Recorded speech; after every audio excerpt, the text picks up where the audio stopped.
because I can relate to that review from a woman that saying, do you know what, I needed this so desperately for my kids' Christmas play that they were doing at school, and I needed a set of wings or a halo or whatever it was. I was so pleased that this company delivered on time. It literally saved my bacon. I can really relate to that. It's like, oh my God, I feel your pain. Do you know what I mean? I've been there. Whereas, you know, a bloke might go, yes, so she got it on time, amazing.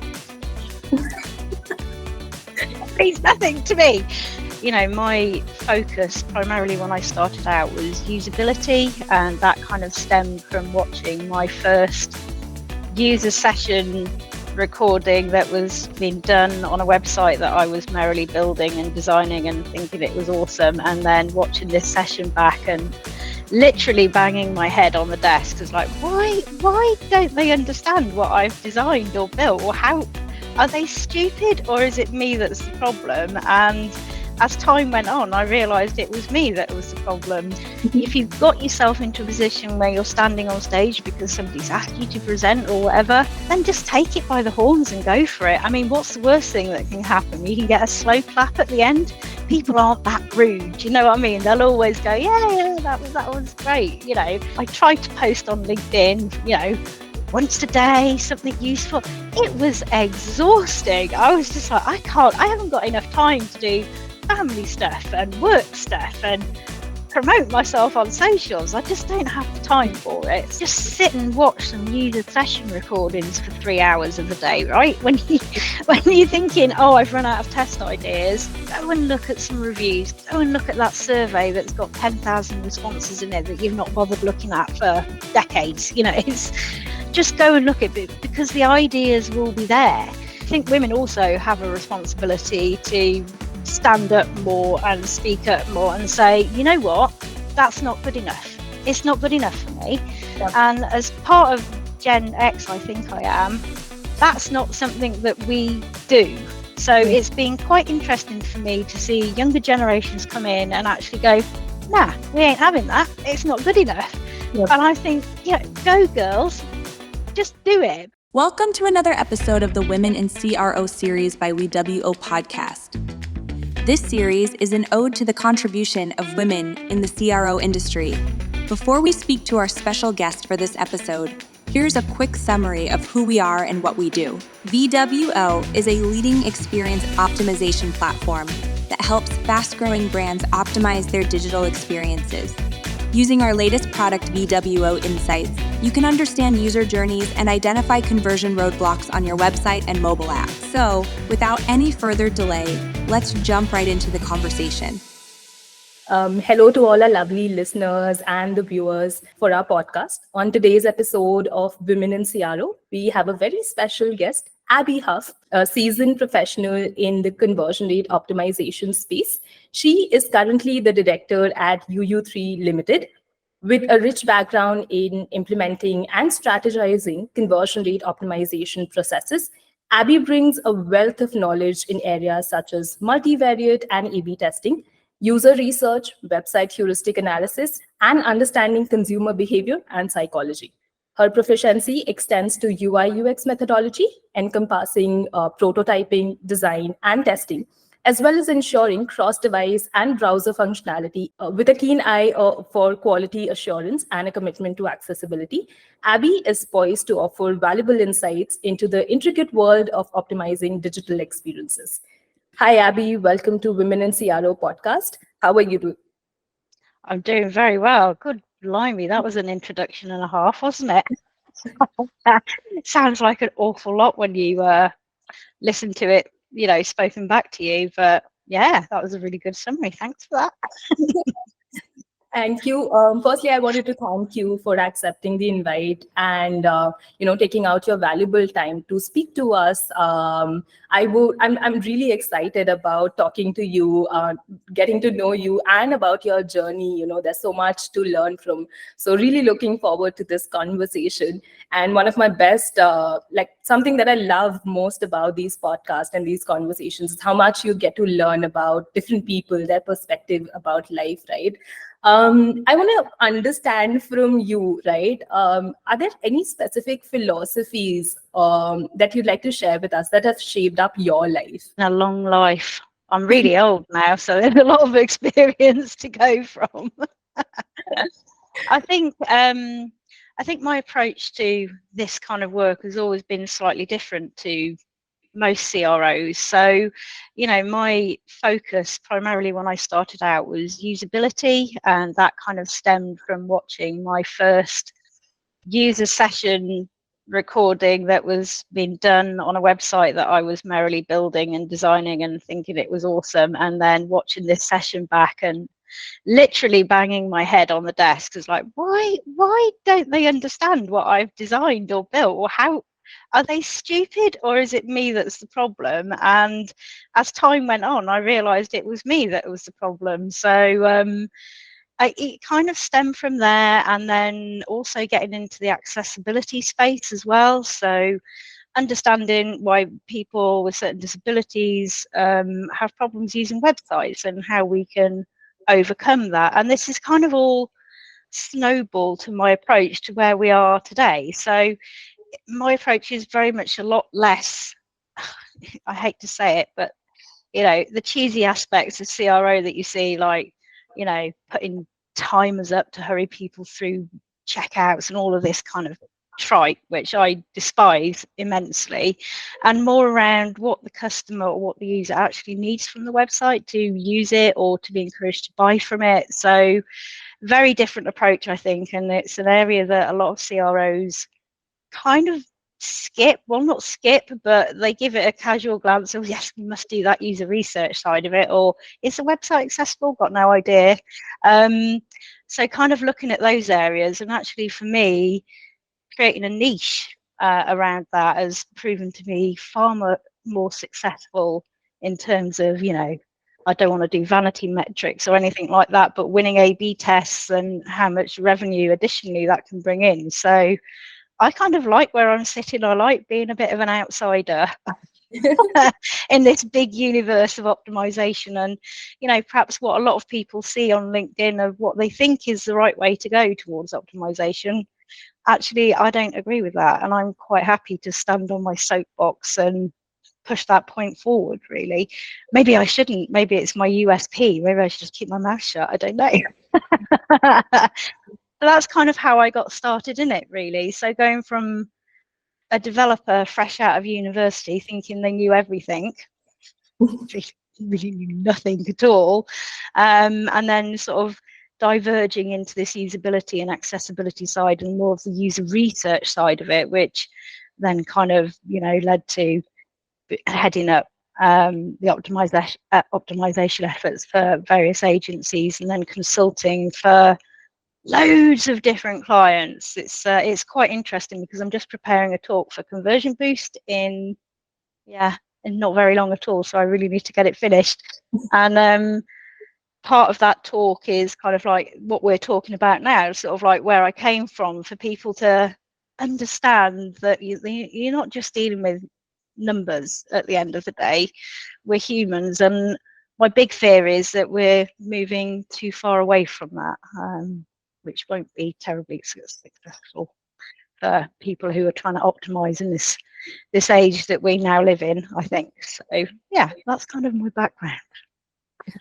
Great. There are a few things that you spoke about that I'd like to come back to later in the conversation as well.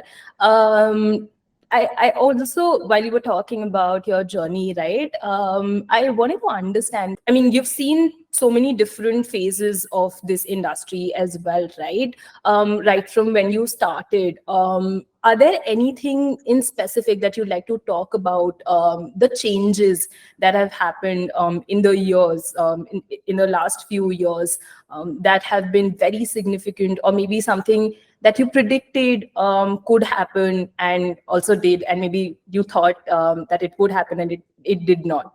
Yeah, and I guess the first thing that pops into my mind is going back to 2000, when I was fresh out of university. Front-end developers were a bit of a unicorn. Not many people were doing that back in 2000. The internet was just a baby still, right? And websites looked terrible. So front-end developers, you could go out and get a job and ask whatever you wanted for a salary because the demand was there. More and more people learned the front end skills, right? So the market was saturated, and then tools came in like Wix or WordPress or whatever, one you can think of, meant anybody could build a website. And I think optimization is kind of following that same path.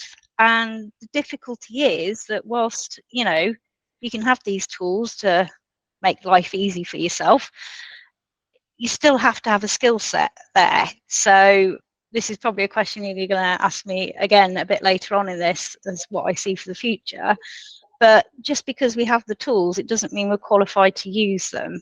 So my big fear is that, what was once a specialized area that you were looking at, all of a sudden everybody's going to do it. And I fear that the quality will diminish just because that's the nature of the game, right? Once everybody's involved with it. And I'm not saying that everybody shouldn't be involved with it.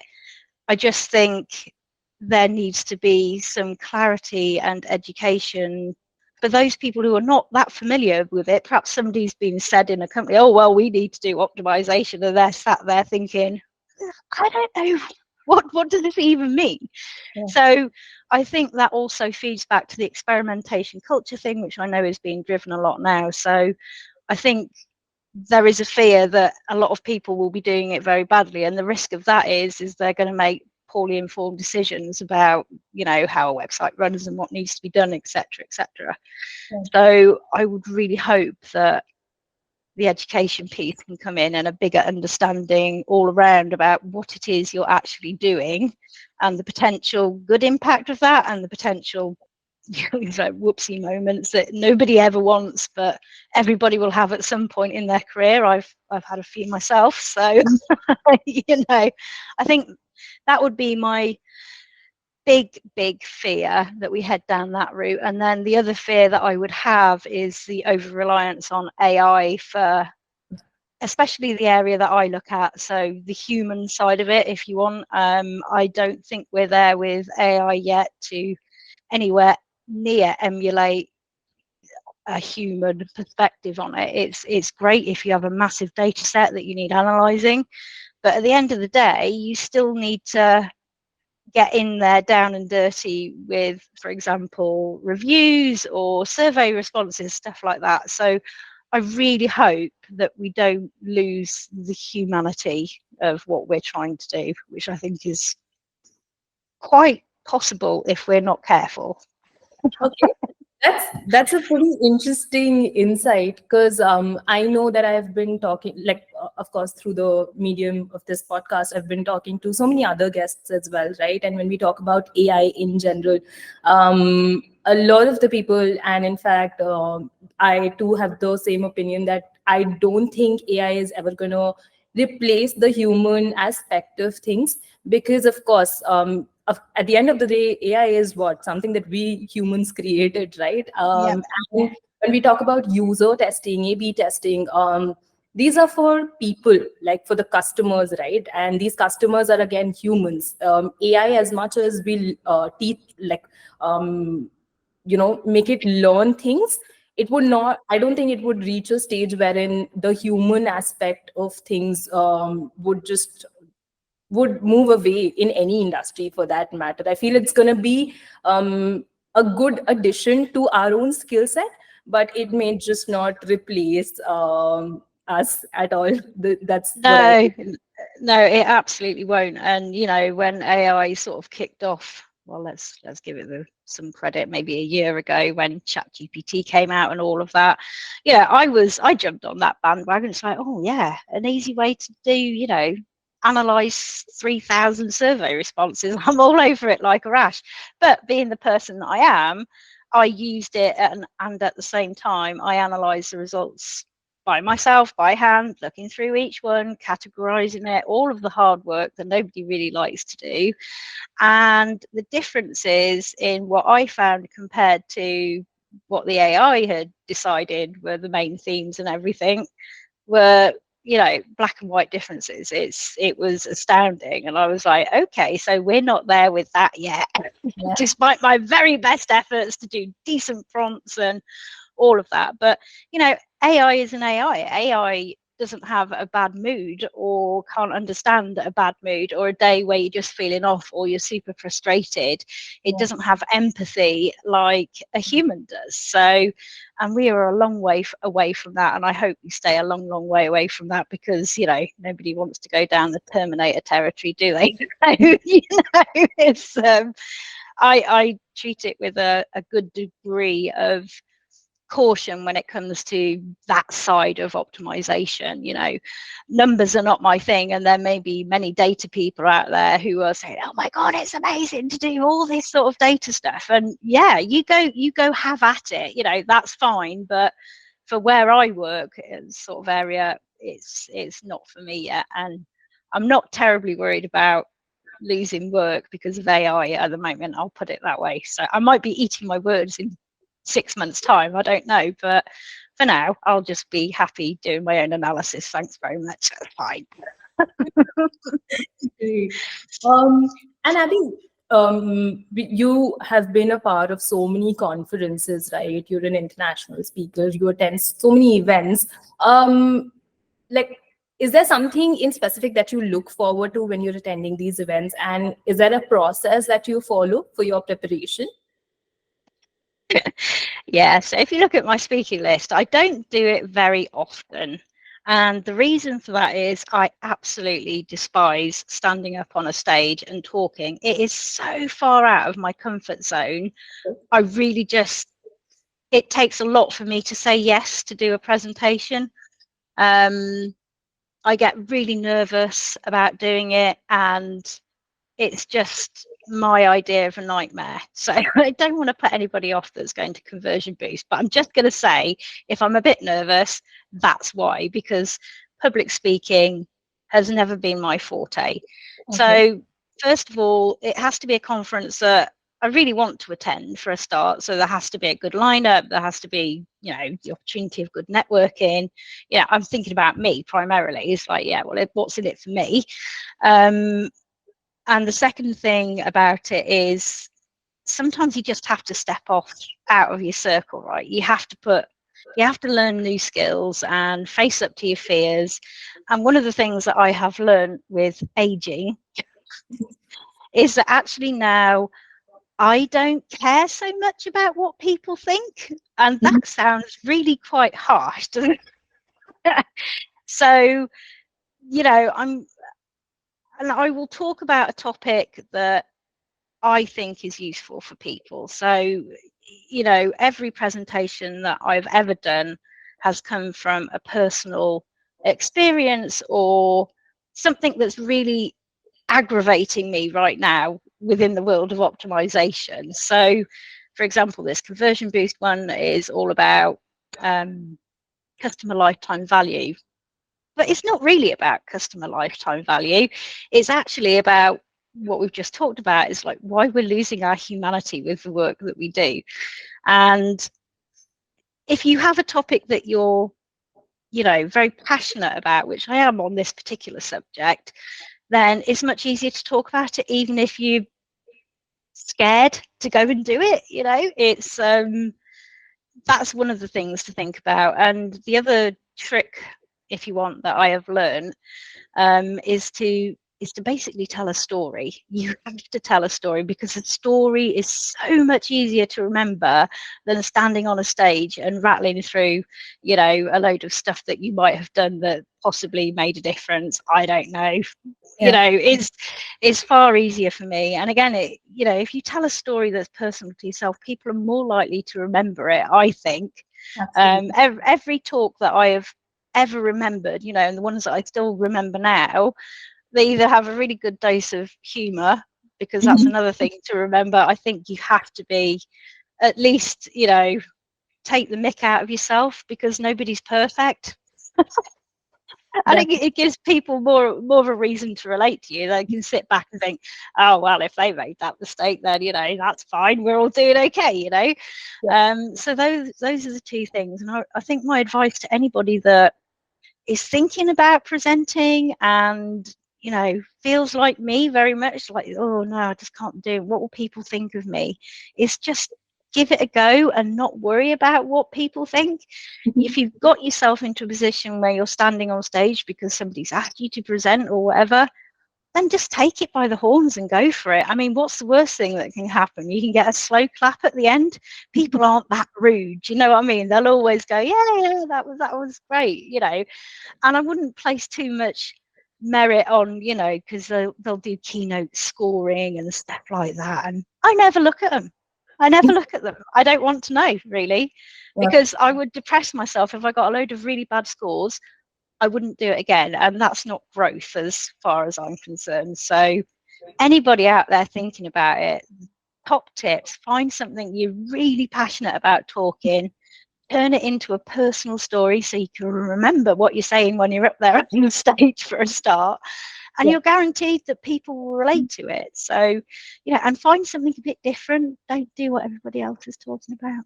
Yeah, that would be my top tip. Nobody wants to listen to somebody standing on stage who's just saying, oh, well, I ran this test and I made this much revenue and aren't I amazing? Nobody cares. Yeah. Because everybody knows you're just cherry picking the best things. So put some rawness into it, man. Everybody wants to hear a failure story. It's the way of the world, sadly, but that's my top tips for people. Just go for it.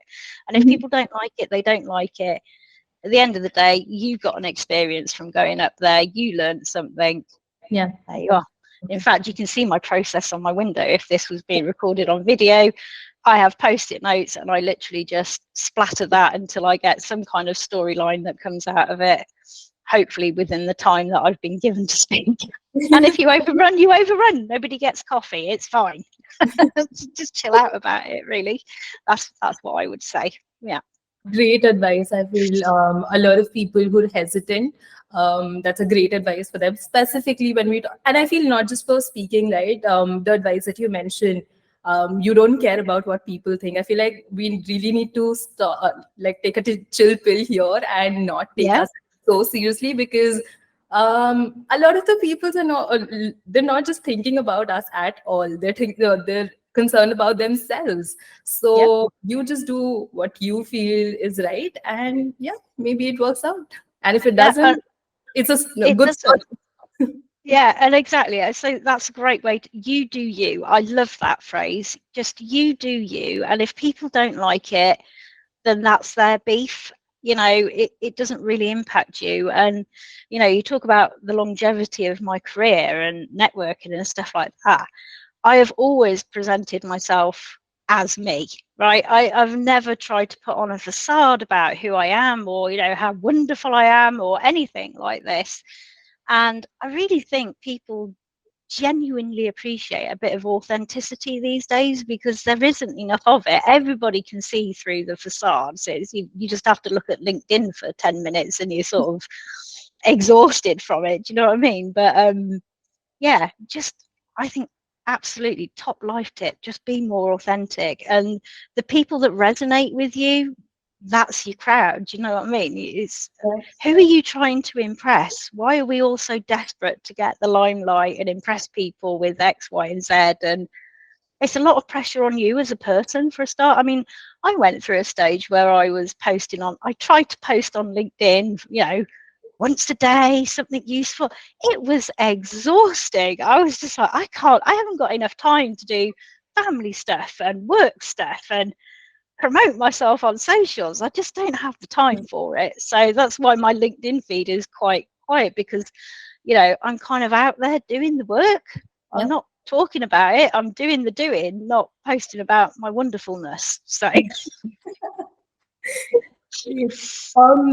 you mentioned about your initial career path, right, which was the developer side of things. Now, do you see I mean, of course, there's an aspect of it that really helps you in CRO as well.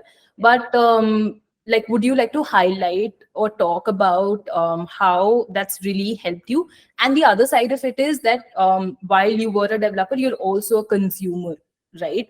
So mixing them together and how other people can benefit, maybe some advice around that.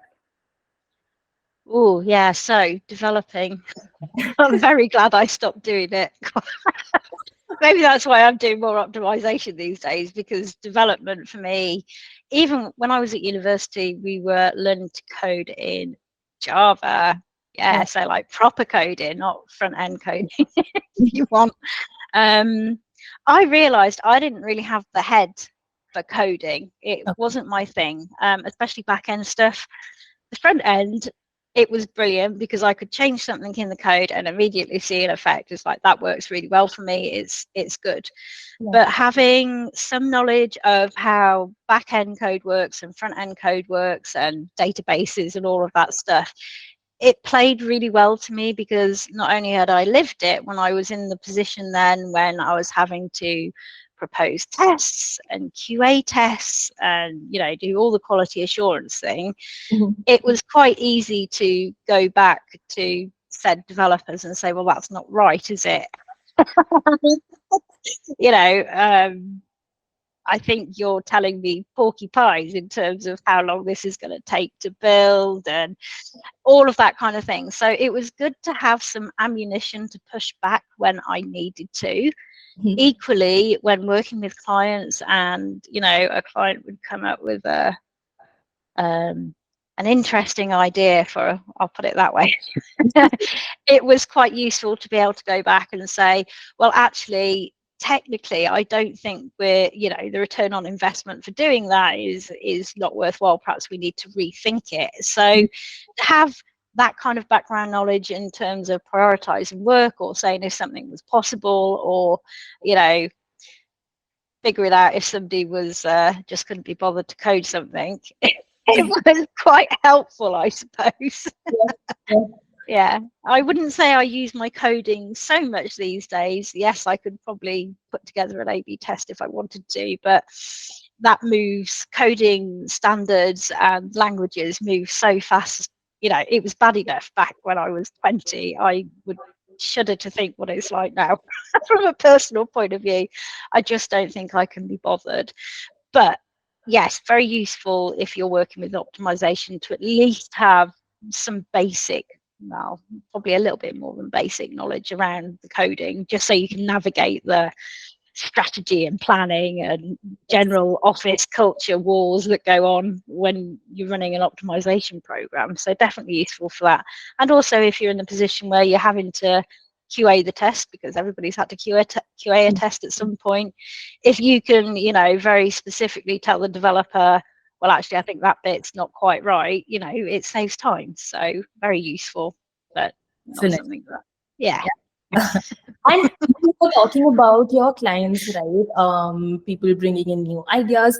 I would love it if you could just talk more about the misconceptions that we have around user testing and A/B testing, and how do you do you still encounter people, your clients coming up to you and saying maybe user testing isn't that important, or something else that you'd like to share with us? Yeah, so that's always going to be a battle, right? As far as I'm concerned, user testing will always be put on a back burner because it's seen as a waste of time, right? There are bigger, shinier, brighter things that a lot of clients will want to pursue because they've seen it here, there, everywhere. All their competitors are doing it, all rubbish ideas to run a test. So the way that I try to mitigate it is that every test has to have a reason to be run, and those reasons, you know, they're quite varied and they're all might be quite valid, but each of them has to have data points that triangulate towards why the test, or the reason why that test needs to be run. And in my case, you know, because I've got the user focus, a lot of my ideas come from the user research side of it, and whether that's, you know, on-site surveys, trawling through reviews, or anything that you might find from the user side of it, heat maps, session recordings, anything like that. If there are data points and sufficient of them to pinpoint a problem, Mhm. I'm probably a little backwards when it comes to that, because I will find that and then I will look at analytics to kind of like go, definitely there's a problem. But there are some tests that I have run which have been solely based off the user research, and there has been no GA data to back it up. Mhm. And surprisingly, they've done remarkably well. So I'm fairly confident in my skill set to be able to run a program like that. But, you know, if I've got clients on board who are not that experienced within it, I try to get them to understand that there has to be a reason, and that reason has to be backed up by multiple data points, if you like. So we've seen it here, there, everywhere, as far as we can, just to try and to get them to understand running an A/B test just because is really quite an expensive exercise. So it's probably best not to do that. And you will always get clients where you have to have a bit of give and take. So maybe you will throw them an idea that they've come up with, and you know, sometimes it will work and you're like, oh well, that's a growth step for me because I didn't think of it from the client's point of view, which is great. So I've learned something, we've all learned something, everybody's happy. But sometimes the tests they fail, and you can sit back and you can say to yourself, I know this is going to fail, this is a terrible idea, but that's the learning point for the client, because you know, invariably they won't have done the research like we would have, or they've come at it from a different kind of point of view, or somebody's just going, oh, let's try that, shall we, that'll be fun.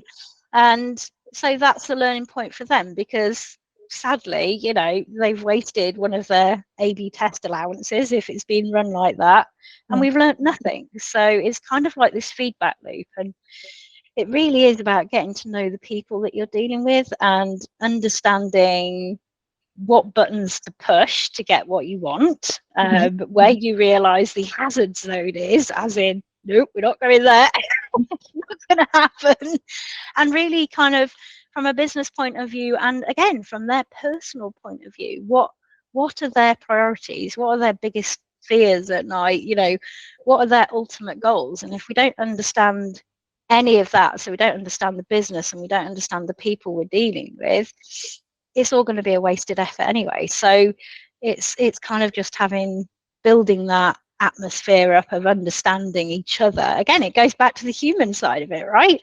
So without building those relationships, we're all going to be scuppered. And to be able to have a healthy debate about something, so you know, again, being authentic, I don't have a different face from this podcast to dealing with a client. You know, I always make it, when I onboard a client, is one of the things that I say. I said, you know, this is me, this is what you're going to get. If you're not going to be happy with this, then maybe the relationship needs to be discussed a bit further. But you know, I'm not going to give you platitudes if that's what you're asking for, because I'm just not that sort of person, sadly.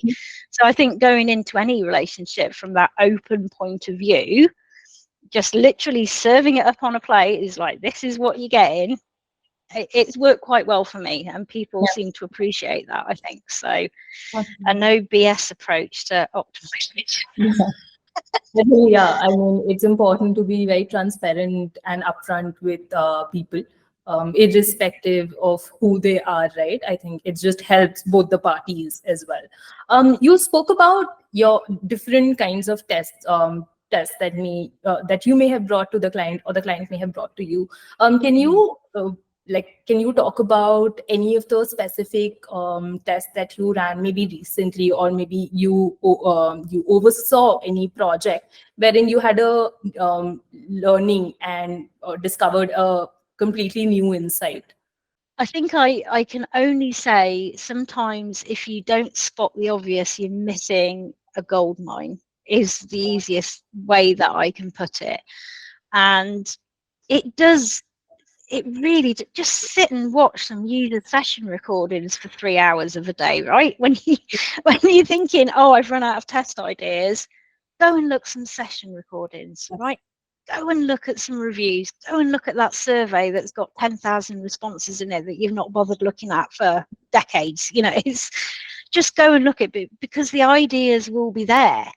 And a lot of the tests that I've run, it's been that you're watching something and you go, oh, well, that's a bit odd, why are they doing that? And then when you start digging into it, you realize that little bit odd for that one user is a little bit odd for hundreds of users, and all of a sudden from this one little piece, you suddenly got a trail of information that's going, oh, well, actually that's a problem, and then that's a problem, and then this is a problem, and overall it's a massive problem because everybody's dropping out of my funnel and not buying anything. It's, don't look over the little things. Anything that makes you go, what? It's probably the very seedling of a great test idea that's going to bring you in money. So I guess what I'm saying is, it doesn't really need to be massively complicated, right? You don't need to overthink a lot of this stuff, and just take the time out to find the ideas from the information that you already have, and do that while we have the opportunity to have that information, because data privacy and all of this sort of thing, all of a sudden all the toys that everybody's used to, they're going to go poof, right? And the only way we're going to be able to find the information that we want is asking people to provide it to us. And one way to do that perhaps would be getting users to create accounts and having those return customers where you have that information already about them. So that's another thing why customer retention, I think, will be playing a very large part in where we're going with optimization soon, especially with cost of acquisition and all of this kind of stuff. It's utter madness when you look into the numbers about how much we spend to get a client, yet the ones that we've got sat there that we do nothing with, it's utter lunacy. I don't understand why people aren't doing more about it. But hey, it's not my money. You just fritter it away as you like. But yeah, so that's what I would say. Don't miss the what moments or the that's interesting moments, because sometimes they can reveal a lot more than you think. So just go down the rabbit holes. Yeah, there you go. And you spoke about session recordings, right, which is a great point again. Is there something specific can you share a tip with the listeners when they're looking at session recordings? Because I feel like a lot of the times people are hesitant in going ahead and diving further into session recordings because there could be the session recordings are endless in nature, right? Somebody may have to spend a lot of the time, and maybe a company who does not have enough resources, who's still trying to do their best in CRO, or at least putting their hands into it. How can they get started with session recordings? I feel like that analysis is something a lot of people don't really understand. So if it was me, for example, with a smallish client, because I do work with small and medium clients, probably more than larger ones these days, which is perfect for me because I've got less red tape.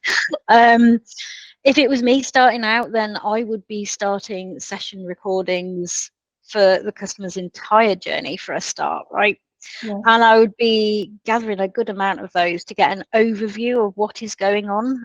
This is all, I would do this after I have done my own initial audit on the website. So this is another thing that people poo-hoo these days, is getting somebody to run an audit on the website. But the fact of the matter is, a lot of my clients come on board because I've done an audit on their website, and it's having a fresh set of eyes on that website to say, well, I can see why you might have a problem. So if you can get that audit done on the website to start, and it goes from the beginning, so even from the search, right, any kind of advertising you're doing all the way through to actually making that purchase, and you list everything that you find that could might be a problem, or B is like, oh, that was a really big problem, you need to sort it out. For whatever reason, it might be usability or just stupidity, one of those things, or many other things. And then once that audit's done and you've got the results in from it, that's how you then sort of look at the session recording side of it, because then it's not just one person's opinion. So the one person that ran that audit, you've then got the data points to say, Oh, well, actually, yeah, we had like 50 users had the same problem. So it's obviously a problem. It's not just somebody going, well, I know what I'm doing and I'm telling you that's a problem. It's a problem for the users. So you can then start homing down on the really problematic areas. So you might have this overall recording of the entire journey, and then you can sort of like specify to where you think, that particular area is a problem, and you are then able to back up what you're saying, which Right. gives you the basis to say, well, we need to change X, Y, and Z. And you might not A/B test it, right? Yeah. You might just make an improvement that you can monitor over time. Not everything needs to be an A/B test. That's another thing a lot of people forget. It doesn't need to be, especially for really, really stupid stuff where you're just like, wow, I don't know why we did it like that in the first place, but you're right, it probably needs to change. If there is obviously a major stumbling point on a user's journey, then just fix it to what you think is the next best thing to make that immediate improvement, and then worry about A/B testing to refine it. That's maybe another controversial view. I don't know. This is the way I do it. So Very different view for sure. You were talking about your LinkedIn posts, right? And the fact that you don't invest a lot of the time just constantly writing a lot of posts. However, we have seen that, when it comes to supporting your peers, you're definitely there to support their work, be it Lucia's community about women in experimentation, or anybody else for that matter, right? How important do you think networking is?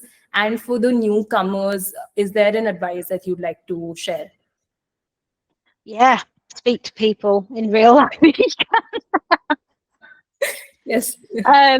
I know that's increasingly difficult in this very remote world that we're living in now, but yeah, even a video call like we're doing now, but nobody's going to see our faces, is a great way to connect with people, right? There's only so much that you can interpret from the written word, and it's not the same as being in front of a person and being able to watch their expressions and seeing how they're responding, or if you've got anything you can both connect on and stuff like that. So most of my networking from what I've done has been through meeting people face to face, or acquaintances that I've met from working with another client or within an agency, and just having conversations with people. It sounds really old hat, right? Like going back to the good old sales day when you were a sales rep and you were going around the country and meeting people and having business lunches and staying in awful hotels and stuff like that. But to a degree, I think that's perhaps where we're missing out a little bit, right? So that's why conferences where there are big chunks of networking time are really quite important, I think. But the secret to that is you just have to walk up to people and go, hi. And they might look at you and go, all right, weirdo, I don't know who you are, but we'll give it a go and see what happens, But again, it's being that person that there's no, smoke and mirrors there. You are just that person, and you will find your own tribe. Like I said, you'll find people that think the same way as you, or think what you're quite interesting, and you might be quite useful, and that's fine. That's great. I don't mind that at all. I think it's to have more confidence in yourself to build those relationships as well. We are in a world currently where it's you have to kind of almost censor yourself 24/7, right? Because somebody's going to be offended somewhere. And it's really hard to navigate that. And I've got a 13-year-old boy. I wouldn't want to be him growing up now. It is such a minefield, and I'm sure he must absolutely cringe whenever I say anything in front of his friends. It's just like, oh God, shut up. But I think you just have to go and speak to people. And, some of the work that I have has come through LinkedIn. But again, it's being that sort of genuine voice and warts and all approach to it. It's just being able to relate to people, being able to show people that you're struggling and perhaps they've got the same struggle as you. And, perhaps we could work together to try and figure out how to fix it, or that kind of thing. And conversations are great because, you know, what you can pick up from a conversation is way more in depth than what you can do on a message or a WhatsApp or, you know, a DM on LinkedIn, whatever it might be. So, you know, I would say, I'm showing my age now, it's like just pick up the phone and talk to people. But, you know, click on Zoom or whatever it is you might be using if you can't make it to a physical event, and just have a chat with people, because people will remember you more if they've had a face-to-face conversation than if you sent them a message 3 months ago and you never heard anything back, you know. So yeah, just try it. It's very difficult post-COVID, I think, for a lot of people to try and get back into that way of thinking, but only 4 years ago it was kind of the norm. Yes, definitely. And then suddenly it all changed, and yeah, just try and meet people. Yeah, that's what I would say. And just build on those relationships. As soon as you've got a little bit of fire going, don't let it go out. Just keep in touch, regular touch points. Just even if it's a simple message like, "Oi, how you doing?" Definitely. So just treat it like that, I think. So, and don't stress about it too much. Would be my advice. Great advice, Abby. How, in your experience, can businesses foster inclusivity for women in the CRO industry or in any industry for that matter? I think that's actually a 2-point thing, right? I think, yes, there definitely needs to be more accommodations for women within the industry, right? When I was young and just driven by my career, it was all hunky-dory, right? I had no concerns whatsoever. Just carried on like a trooper, do silly hours, it was all fine. But then as a woman, certainly my journey, it changed. So I got pregnant, I had a little boy, all of a sudden school stuff gets in the way, and you know, and you're married and you've got all this other sorts of things going on. And my solution around that was that, well, fine, if I can't find a permanent role that fits within what I need to do on a daily basis, of which the list was massive, I will consult. Therefore, I am dictating my own terms and conditions as to when I work and what I do. And, you know, that was kind of a drastic move back then. I think things have moved on a little bit for women in terms of accommodating how they need to be able to work.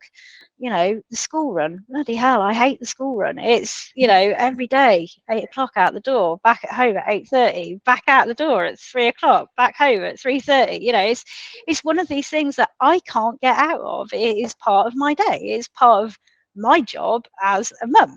Yeah. So, you know, I wouldn't even consider working for a company that can't accommodate my requirements is in my role that is not requiring, you know, I don't get paid for being a mum, but I have to do it. So I think, you know, it is getting better, but then as I go on through my life, and sorry if this is TMI for any fellas that are listening, you know, the menopause kicks in, and then all of a sudden it's like, I can't remember what I was doing 3 minutes ago, and why am I feeling like I'm about to spontaneously combust, and what on earth is going on with my life? I hate myself. It's all awful.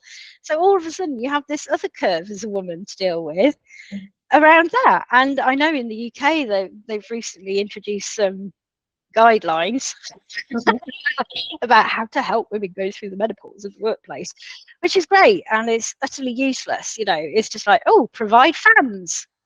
Fans not going to help me, is it? No, I'm literally dying here. Stop it. So there is a massively long way to go.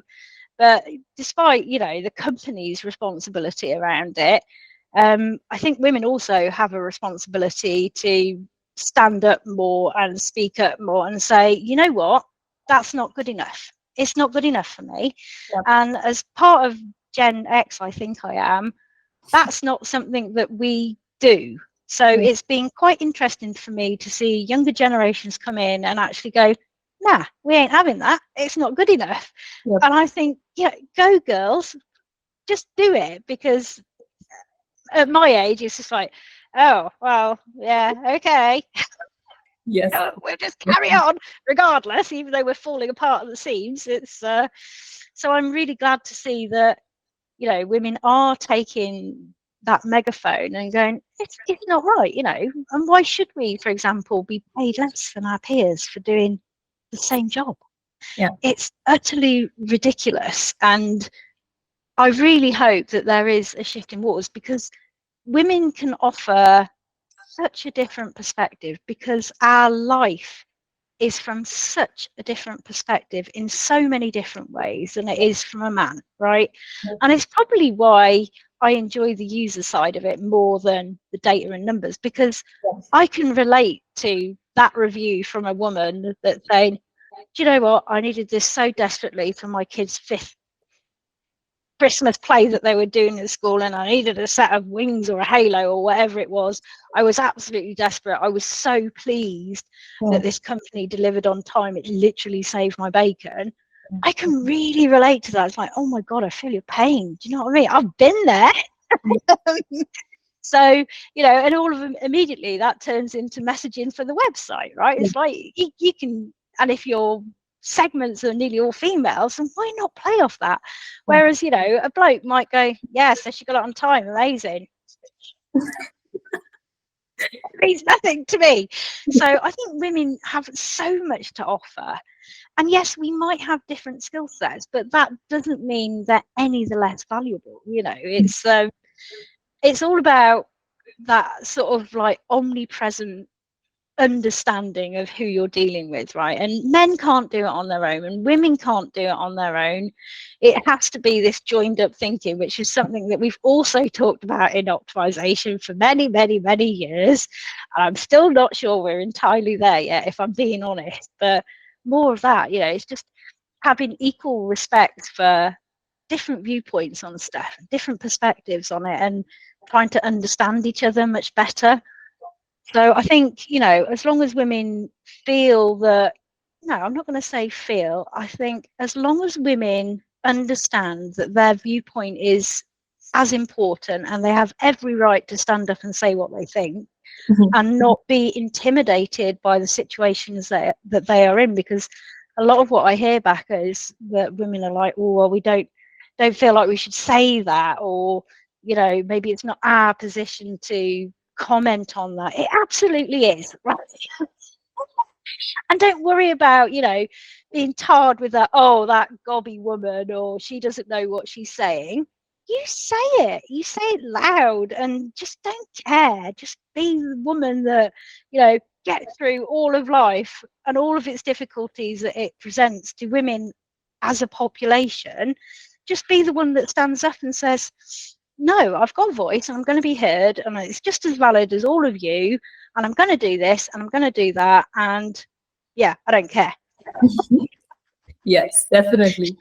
I really hope it goes. I just want to emphasize this a lot, because a lot of younger women, I feel that they haven't the confidence to have that approach to it. And I think my view to them would be is, you don't know until you try, right? So just spread your wings a bit and find your voice and be the person that knows the answer, right? Yes. It's super beneficial. And if you're in an environment where that's not going down well, it's the wrong environment for you. So find the place where you feel valued, right? Nobody needs to suffer in silence, is what I'm saying. Yeah. I think a lot of people really needed to hear this. I hope so. I really hope so. Yeah. When we talk about the CRO industry, right, do you have certain predictions for the next few years? And of course, there's AI. We've spoken about it. Anything else that you probably think is going to be the next big thing in CRO? Yeah. I think customer retention will actually be the next big thing. I think holding on to what you've got is fast going to be the thing that people suddenly realize is where they need to be putting their focus on. Creating something more than an e-commerce experience would be lovely. If we can get back to a point where, think about, I go back to my childhood, you went to a shop and everybody knew your name and they kind of knew what you were going to get, but it wasn't in a cheesy way. And on e-commerce at the moment, sort of like, it feels a bit cheesy. There's no it's not really a personal touch. Maybe I'm biased because I understand what's going on. Maybe the normal population think, oh, isn't that nice? They've remembered that I needed X, Y, and Z. How wonderful. I'll just click on that. I would love if we could in some way kind of emulate the days of where you went into a shop and everybody knows your name, or whatever that song is. I don't know what it is, but it would be nice if it was like that. And, giving customers a reason to come back beyond convenience would be nice. Creating customers who are doing the advertising for you, so your brand advocates. How do we reward them for doing all that good work that we're now not spending on Google?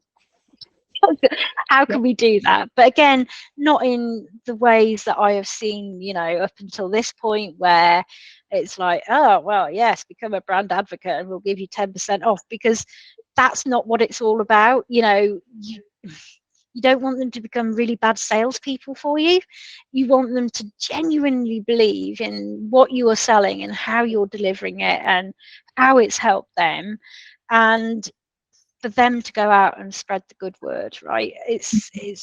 That's what I would absolutely love for optimization to be focusing on as we head into the next couple of years.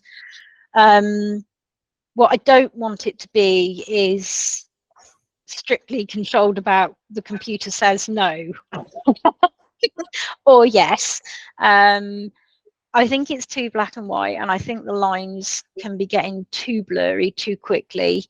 I don't think we quite know what we're dealing with if we relate it back to AI and completely letting the computer decide all of it. Maybe I'm a bit of a conspiracy theorist. I don't know. Maybe it's just moving too fast for me, but I don't think that would be a good way to go. Not in terms of where you really want the value for money. Yes, it has its place, but that place isn't all over the website and controlling everything. So that would be my hopes and aspirations for the future of CRO. Again, more people coming into the industry with a slightly different viewpoint on it would be amazing. So more of what I concentrate on rather than the other side of it, all the numerical stuff.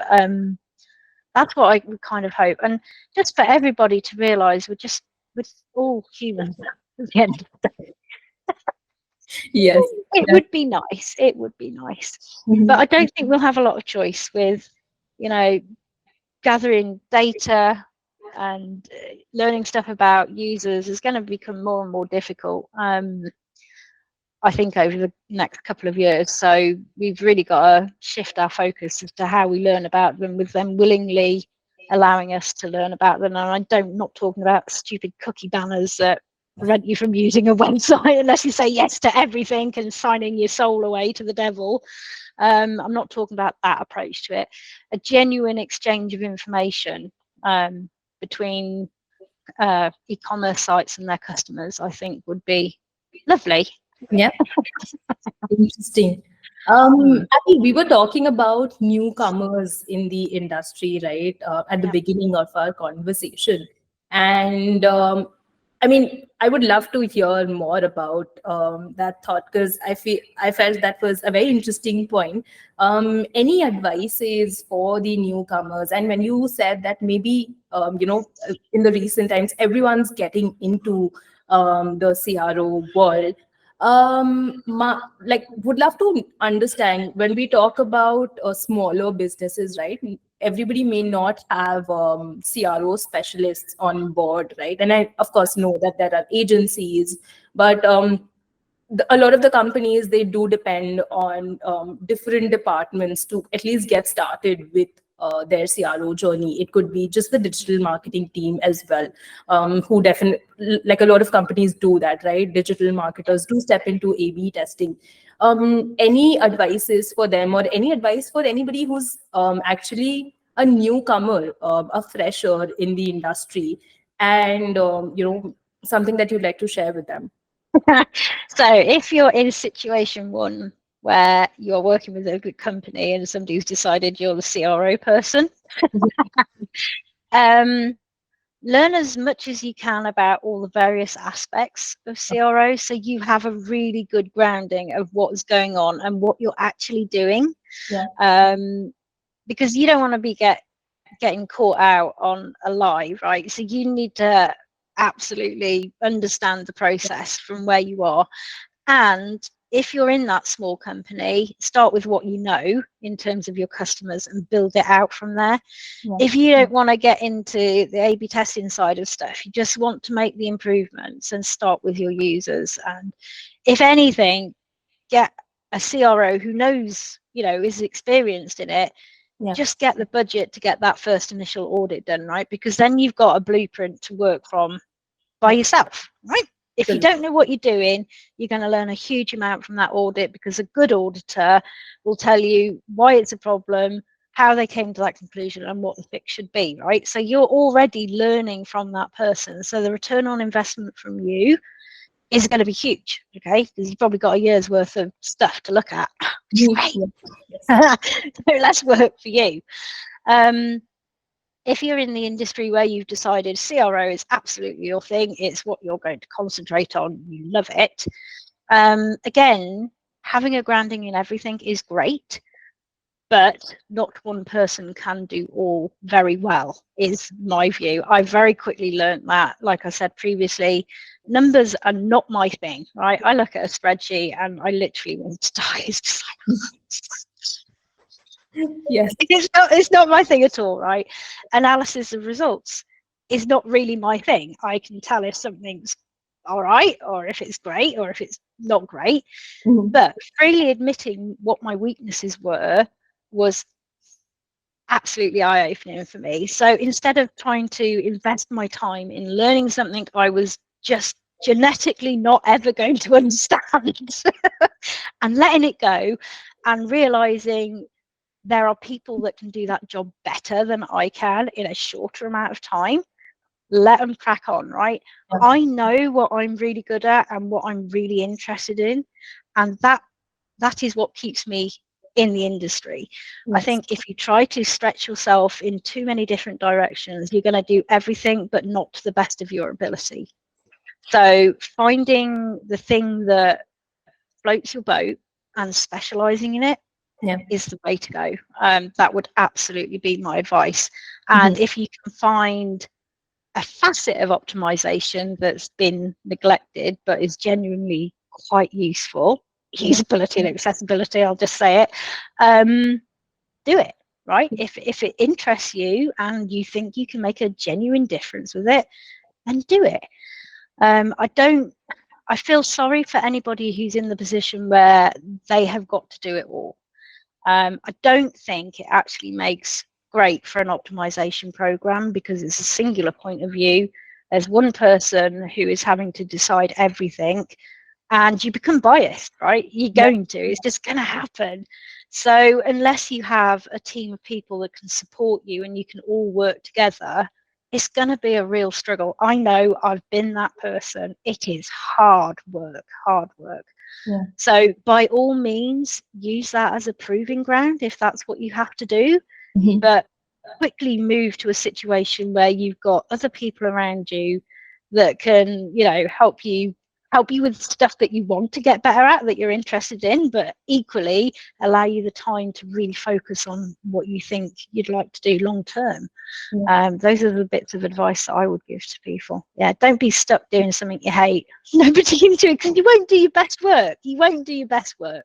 And then it's all for nothing, isn't it? So that's what I would say. And I was just speaking to Lucia a few days ago, and I think her advice was again the same. Collaboration is definitely something that's important and that needs to be laid more focus upon. Great insight, Abby.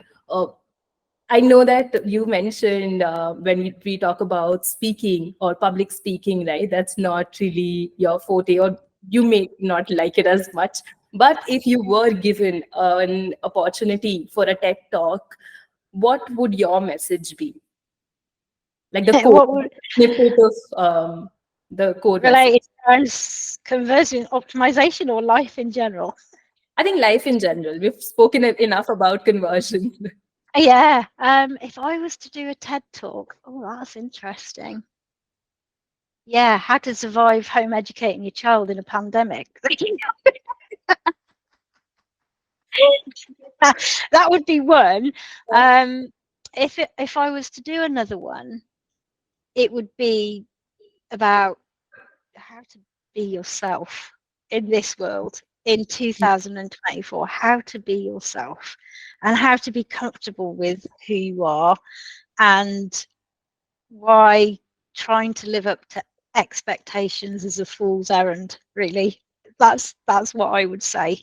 Yeah. And not a lot of people would probably listen to it, I'm sure, but I think as I've gotten older, I've realised how very important those things are, as we age, and it's a lesson that I wish 20-year-old me had, because 20-year-old me was, very different to 46-year-old me. She's been on a journey. It's fair to say. So I wish I'd have had somebody sit me down 20 years ago and go, do you know what, Abs? It's all going to be fine. Just do you. It's yeah. I think that's what I would do. A talk about what 20-year-old Abby needs to know right now. Great, great, great. Abby, I think I've had an interesting conversation, a very fantastic conversation. So much to learn from, so many different point of views, definitely, that you brought to the table. Let's switch gears a little. We have a small little rapid fire round for you. Would love it if you're spontaneous there with your answers. All right, buckle up here. Oh, First question: three apps that you can't live without. WhatsApp, BBC News, and Sudoku. Ah, interesting. If a movie was made about your life, what would the title be? How not to do it? Okay. One thing that you'd like to change about the CRO industry. Data. Okay. What's the most random fact you know by heart? Find out. Oh, you put me on the spot now. Random fact I know by heart. I don't know any random facts. That's not a It's really problem. difficult. That's not a problem. One of the answers that I got to this question was 42 is the answer for everything. And I was like, what? And Oh, Hitchhiker's Guide to the Galaxy. Yeah. okay. Your guilty pleasure when it comes to TV show or movie. RuPaul's Drag Race. If you had a podcast, who's the first person that you would like to invite on the show? Elon Musk, probably. I reckon that could be quite fiery. Definitely. For the first episode, it's gonna be a banger for sure. I would tell him all the things that are wrong with his Teslas is what I'd do in terms of usability. There you go. Great. Three books that you would recommend to our listeners. 3 books. Do you know what? I don't do a lot of reading of books. I have a couple of authors, and I don't know their names. I just know. So the guy who wrote Slow Horses, really good. Another author called Peter V. Brett. He does kind of like, I don't know how to describe it. It's really cool. Makes me reading. And also the guy that wrote Game of Thrones, I can't remember his name. I should know his name off heart. They are the only 3 book series that I have avidly read, like till my Kindle battery was bled dry, literally. Okay, but it's nice to see that there is a guest who's not so much into reading, because I meet so many guests who are so much into reading, and I'm like, okay, I really need to start doing it. Oh, to have the time. The only time I have to read is literally when I'm in bed, right? And I usually wake up with a Kindle on my face because I've fallen asleep after the first 2 pages. I don't, it sounds very uneducated to say I don't do a lot of reading, but I just don't. I read when I need to in terms of work, obviously, if there's something I need to figure out. But yeah, no, I can't imagine anything worse than reading some hardcore, educational book of an evening. No, I'd much rather get lost in a fantasy world. Thank you very much. Nice. What is that one superpower that you would like to have? Teleportation. Yeah. With school runs, I felt that was going to be your answer. I Um, reckon whoever figures that out is going to rule the world. I wish somebody would. It'd make my life so much easier. one thing that you're tired of explaining to your clients. Use the research. One goal or dream that you would like to achieve in the next 3 years. Oh, in the next 3 years. I think really just to be happy. There you go. That's a really simple one, isn't it? To Yep. be happy and to get work-life balance right. Yes. Those would be the things that I would aspire to. Yeah, it's really simple. Great. All right, that's a wrap for the rapid fire section. Abby, any parting thoughts, any message that you would like to share with the listeners or with us? I think please just go away from this having the confidence to be who you are. Outside of optimization, you might not even be involved in optimization. Just go out there and do your best, because that's the best that you can do. And don't worry about what people think so much. Don't be so restricted with what you think is the right way or the politically correct way or how you should be sounding. I mean, I'm not talking about being offensive or anything like that. Yeah, there are limits. Just strive for that authenticity in whatever it is that you're doing, and that comes across, that's easily achieved if you're passionate about what you are doing. So absolutely find the thing that you love, and your authenticity will come through from that. And by being authentic, you will build the relationships that you need to build in order to be successful. And you never know when a relationship will be beneficial, right? I have made relationships that are years old, heard nothing from people for years, but that initial relationship, it kicks in when it's required. So whatever work that you are doing, keep doing it and building the relationships, because you don't know when they're going to be helpful. And likewise, try not to burn bridges. You never know when you need to cross another bridge. And a lot of the clients that I have had have been previous clients who have left, and then, do it on good terms, right? Unless somebody's really screwed you over, right? Try to do it on good terms, because you never know when you're going to walk across that bridge or the person is going to walk towards you over that bridge again. So just bear that in mind when you're dealing with people. But if you've really resonated, relationships like boomerangs, right? They come back. So work really hard on trying to do that, but not to the detriment of your own health. So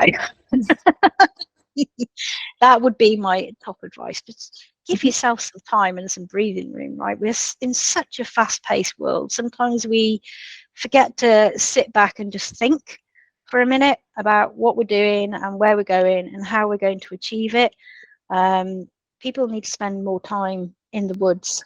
I love going over to our local woods because it's my thinking place, right? And your thinking place might be different. It might be, in the gym on a row erg or a bike erg, or, climbing up a mountain, whatever it might be. Find your thinking space and just take the time to sit back and just evaluate what you're doing. We spend so much time evaluating performances on websites and how this is doing and how that is doing. A lot of the time we don't sit back to do that personally, and sometimes it can be quite scary, because you'll have a revelation. You're like, oh wow, I'm totally going in the wrong direction. I need to sort that out. But that's good. It's growth. So just take the time to do that from your own personal point of view. I think I've realised that over the years that you really do need to do the self-care piece more often. So learn that lesson early. Don't make my mistake, and make sure you do that on a regular basis, because if you're not optimizing yourself, what are you doing? Yeah. Great. Abby, thank you so much for tuning in today, taking out your valuable time to connect with us. At least for me, it was a lovely, lovely discussion. So much to learn from you. So many good points and so many different points, different perspectives. Right, something that I love the most about conversations.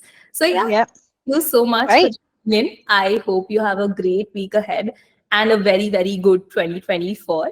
Yeah, Thank you thank very you. much. And thank you for inviting me to come along on the podcast and express my very different opinions.